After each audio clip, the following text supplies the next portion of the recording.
Hello everyone's, আজকে আমি যে কথাগুলো বলবো সেগুলো সহজে কেউ বলে না, ঠিক আছে? তো এই ভিডিওটা তোমরা অবশ্যই শুরু থেকে শেষ পর্যন্ত দেখো, খুবই গুরুত্বপূর্ণ হতে চলেছে।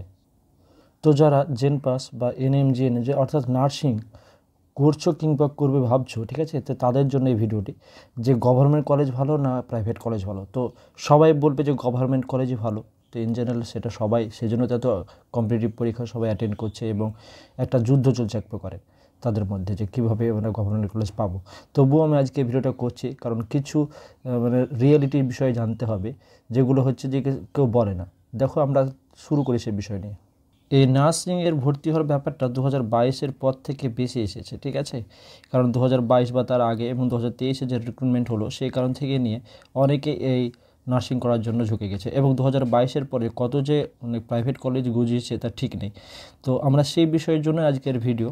দেখো, প্রথমত ফিজ ব্যাপারটা আমাদের জানতে হবে, যে গভর্নমেন্ট কলেজে ফিজ খুবই কম, ঠিক আছে? কিন্তু অনেক গভর্নমেন্ট কলেজে হোস্টেল নেই। এবার হোস্টেল না থাকার কারণে গুটি কয়েক কলেজ আছে, না থাকার কারণে তখন তাদেরকে হয় পিজিতে নাহলে পরে মেসে থাকতে হয়। তো সেখানে মোটামুটিভাবে পার মান্থ অ্যাপ্রক্স 8,000 টাকা খরচ হয়ে যায়। তাহলে তুমি 8,000 যদি ধরো, তাহলে বছরে প্রায় 96,000, এবং হচ্ছে 4 বছরে প্রায় 4 লাখ টাকা খরচ, ঠিক আছে? এবার অনেক প্রাইভেট কলেজে প্রায় 4.5 লাখ থেকে 5 লক্ষর মধ্যে তোমার এই পুরো কোর্স কমপ্লিট হয়ে যায়, ঠিক আছে? এবং হচ্ছে সেখানে তোমার একই জায়গাতে হোস্টেলের ব্যবস্থা থাকে, অর্থাৎ এই খরচের মধ্যে তাদের সমস্ত কমপ্লিট হয়ে যায়। অনেক কলেজ আছে। এবার যারা জানে না, আইএনসি অ্যাপ্রুভ দেখে না, তো তবে অবশ্যই তোমরা যখন অ্যাডমিশন নেবে তখন আইএনসি অ্যাপ্রুভ কিনা ওটা দেখে নেবে, ঠিক আছে? অনেক কলেজ আছে। তাহলে দেখো, এটা প্রায় 4 লাখ আর এটা প্রায় 5 লাখ। তাহলে দেখো, ডিফারেন্সটা খুব বেশি হলো, 1 লক্ষ টাকার ডিফারেন্স হলো। আচ্ছা, আমি তুলনামূলক আলোচনা করছি যেহেতু, তাই বলছি। তারপরে স্কলারশিপ তোমরা 60,000 টাকা পাবে, ঠিক আছে? যদি তোমাদের ইয়ার ল্যাপস না থাকে তাহলে তোমরা 60,000 টাকা মতো পাবে, এখানেও পাবে ওখানেও পাবে। তাহলে এখান থেকে তুমি 4 বছরে 4 6 24 অর্থাৎ 2,40,000 টাকা পেয়ে যাবে। সেইখানেও পেয়ে যাবে, ওখানেও পেয়ে গেলে। তার মানে ডিফারেন্স এখন পর্যন্ত নেই। আচ্ছা, এবার দেখো এক্সামের ক্ষেত্রে আমি তোমাদেরকে বলি, আমি অবশ্যই এখানে কিন্তু প্রাইভেট কলেজকে প্রমোট করছি না, আমি সাধারণ কথা বলছি, যেগুলো হচ্ছে অনেক মানুষের কোয়েশ্চেন থাকে এবং একটা তুলনামূলক আলোচনা করার চেষ্টা করছি। আসল পার্থক্য হয় তোমার এক্সামে এসে। এক্সামে কী হয় না, এক্সামে তোমার এটা ইন জেনারেলে যেমন পরীক্ষা হয় তেমনই জেনারেল পরীক্ষা হয়, কিন্তু এখানে এই এক্সামে এই প্রাইভেট কলেজে গিয়ে পার্থক্যটা করে।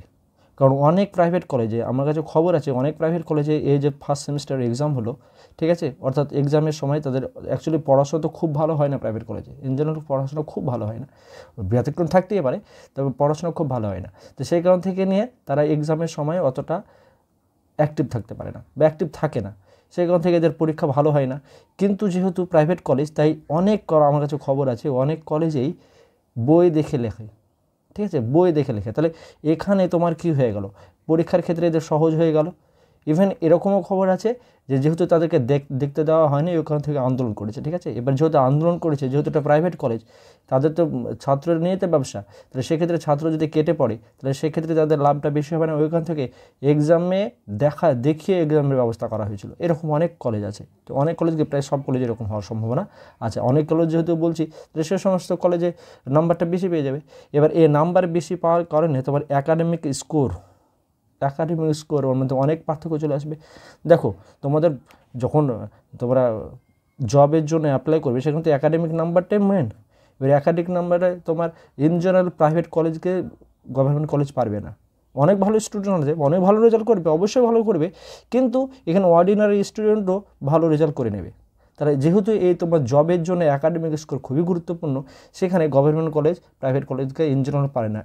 অর্থাৎ আমরা যদি দেখি অ্যাভারেজের দিক থেকে, তো একাডেমিক স্কোর প্রাইভেট কলেজে বেশি হয়। আমি বাইরে ব্যাঙ্গালোর বা অন্য স্টেটের কথা বললামই না, ঠিক আছে? শুধুমাত্র মানে ওয়েস্ট বেঙ্গলের কথাই আমি বলছি।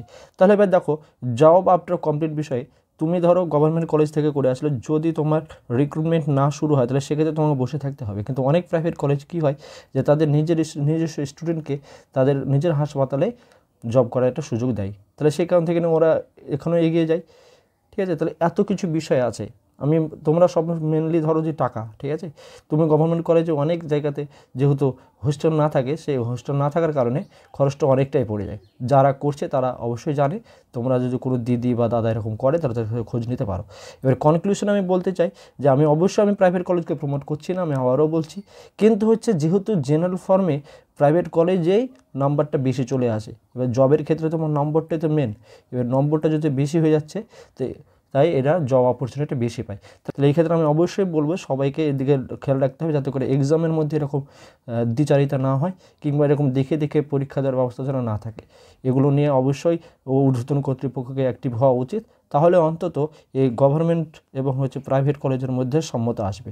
তো সেখান থেকে নয় আলিয়া ইউনিভার্সিটিতে যারা তোমার বিএসসি নার্সিং করে তাদের অনেক খরচ কম হয়, কারণ তাদের নিজস্ব হোস্টেল আছে, এবং গভর্নমেন্ট কলেজের মধ্যে অনেকে আছে, যেমন SSKM এই সমস্ত কিছু কিছু কলেজে হোস্টেল আছে। তো এই ছিল আমার একটা ছোট্ট ভিডিও। তো আমি এখানে অবশ্যই আমি আবারও বলছি, আমি কোনো প্রাইভেট কলেজকে প্রমোট করছি না, ঠিক আছে, শুধুমাত্র জেনারেল ফ্যাক্টটা তোমাদের কাছে তুলে ধরলাম। তো সেক্ষেত্রে আমার মনে হয় যে গভর্নমেন্ট কলেজে থেকে প্রাইভেট কলেজে জব অপরচুনিটি বেশি হয়ে যায়। তো এই ছিল আমাদের একটা ছোট্ট ভিডিও, আমরা তুলনামূলক আলোচনা করার চেষ্টা করলাম। তো অবশ্যই ভিডিওটি লাইক করবে এবং বন্ধুদের শেয়ার করবে, ঠিক আছে। অবশ্যই গভর্নমেন্ট কলেজের জন্য পড়াশোনা ভালো করে করো, কারণ অন্তত ওখানে তোমার প্র্যাকটিক্যালটা খুব ভালো হয়, সেখানে ওখানে হাতের কাজ বেশি ভালো শেখানো হয়, রুগীকে কীভাবে তোমরা হ্যান্ডেল করবে মেনটেন করবে সেই বিষয়টা বেশি করে শেখানো হয়, কারণ ওখানে হচ্ছে অনেক বেশি রুগী আসে প্রাইভেট কলেজ গভর্নমেন্ট কলেজে, সেই কারণ থেকে নিয়ে অনেক বেশি অ্যাক্টিভ কাজ করতে হয়। তো অবশ্যই চ্যানেলটি সাবস্ক্রাইব করতে ভুলবে না এবং বন্ধুদের শেয়ার করবে। ধন্যবাদ সকলকে, সবাই ভালো থাকো, সুস্থ থাকো।